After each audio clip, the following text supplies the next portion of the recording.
ইরানের সরকার বিরোধী বিক্ষোভ যখন তুঙ্গে, ঠিক তখনই মাত্র ২ দিনের বিচারে মৃত্যুদণ্ডের সাজা হয়ে গেল ২৬ বছর বয়সী ইরফান সুলতানির। ঘটনাটি প্রকাশ্যে আসতেই আন্তর্জাতিক অঙ্গনে নড়ে চড়ে বসেছে মানবাধিকার সংগঠনগুলো।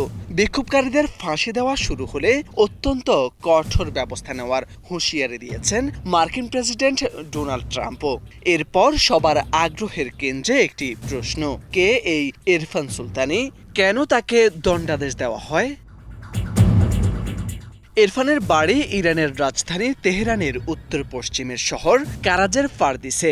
গেল ৮ জানুয়ারি বাড়ি থেকেই তাকে গ্রেপ্তার করা হয়। তখন শহর জুড়ে বিক্ষোভ তীব্র ছিল, আর ইন্টারনেট বন্ধ থাকায় তথ্য আদান প্রদানও ছিল প্রায় অসম্ভব। গ্রেপ্তারের মাত্র ৩ দিন পর ১১ জানুয়ারি পরিবারকে জানানো হয় বিচার শেষ, রায় দেওয়া হয়েছে।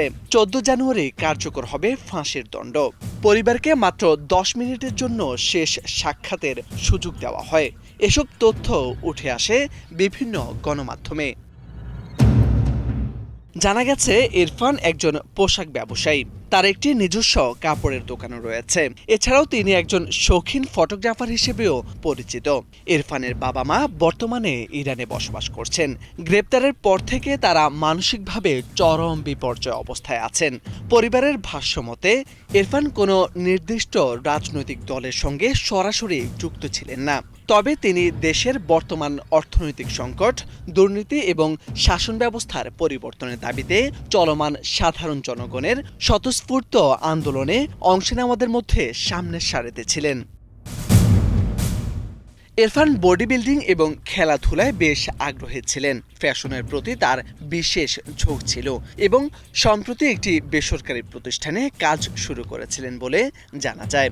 ইরফানের নিজের বোন একজন নিবন্ধিত আইনজীবী। তার অভিযোগ, ভাইয়ের মামলার নথি চাইলেও কর্তৃপক্ষ তা দিতে অস্বীকৃতি জানায়। অভ্যন্তরীণ অস্থিরতা ঠেকাতে ইরান সরকার কতটা দ্রুত ও কঠোর হতে পারে তা যেন ইরফান সুলতানির ঘটনা নতুন করে সামনে এনে দিয়েছে বিশ্ববাসীর কাছে।